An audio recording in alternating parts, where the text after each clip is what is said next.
কাজ করলে রোজা নষ্ট হয় এবং কি কাজ করলে রোজা নষ্ট হয় না এ সম্পর্কে চলে আসি। 1 নম্বর, যদি কোনো ব্যক্তি ইচ্ছাকৃতভাবে খেয়ে নেয় বা পান করে নেয় তাহলে তার রোজা ভেঙে যাবে।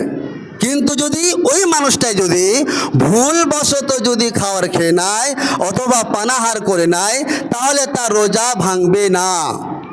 নাম্বার 2, খাওয়া দাওয়ার পরিবর্তে খাবারের কাজ দেয় এমন স্যালাইন বা ইঞ্জেকশন অথবা কারো কাছ থেকে যদি আপনি ব্লাড নেন তাহলে রোজা নষ্ট হয়ে যাবে। হ্যাঁ। নাম্বার 3, যদি কোনো ব্যক্তি রোজা অবস্থায় যদি তার স্ত্রীর সাথে যদি সঙ্গম করে নেয় তাহলে রোজা ভেঙে যাবে। শুধু ভাঙবে না, তাকে অন্য দিনে সে রোজাকে কাজা করতে হবে, করার সাথে সাথে তাকে ফাইন দিতে হবে। তার শাস্তি রয়েছে 3টা। নাম্বার 1, হয় একটা তাকে দাসকে আজাদ করতে হবে।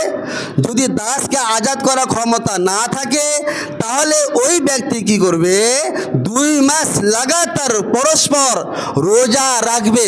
এটাও যদি তার ক্ষমতা না থাকে তাহলে 60 জন মিসকিনকে খাওয়াবে। এটা হচ্ছে তার শাস্তি। নাম্বার 4 হচ্ছে, যদি কোনো ব্যক্তি ইচ্ছাকৃতভাবে অথবা যে কোনো কৌশলে বা যে কোনো মাধ্যমে জন আকাঙ্ক্ষার ইচ্ছায় পড়ে গিয়ে যদি সে ব্যক্তিটি বীর্যপাত ঘটায় তাহলে তার রোজা ভেঙে যাবে। সে স্ত্রীর সাথে হোক বা অথবা যে কোনো পদ্ধতিতে হোক, বীর্যপাত যদি নিজ ইচ্ছায় যদি ঘটায় তাহলে তার রোজা ভেঙে যাবে। হ্যাঁ, যদি স্বপ্নদোষ হয় তাহলে কিন্তু রোজা ভাঙবে না, তার কারণ এটা হচ্ছে তার ইচ্ছাধীনের বাইরে, এটা তার ইচ্ছাধীনের বাইরে। এবার চলে আসি, তারপরে হচ্ছে স্বইচ্ছায় যদি কেউ বমি করে তাহলে রোজা নষ্ট হয়ে যাবে, রোজা ভেঙে যাবে।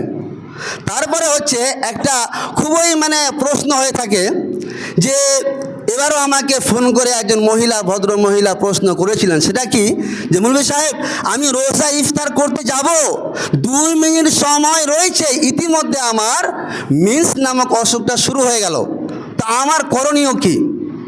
করণীয় হচ্ছে, কোনো মহিলার রোজা অবস্থায় যদি মাসিক অথবা নেফাস সন্তান প্রসবে রক্ত আসা যদি শুরু হয়ে যায় তাহলে রোজা হবে না, রোজা ভেঙে ফেলতে হবে, রোজা হবে না। এমনকি সূর্য ডুবার আগের মুহূর্ত 1 মিনিট আর সময় রয়েছে রোজা ইফতার করার, সেই মুহূর্তেও যদি ব্লাড আসা যদি শুরু হয়ে যায় তাহলে রোজা ভেঙে ফেলতে হবে, পরে আবার রোজা কাজা করে নিতে হবে। এটা হচ্ছে পদ্ধতি।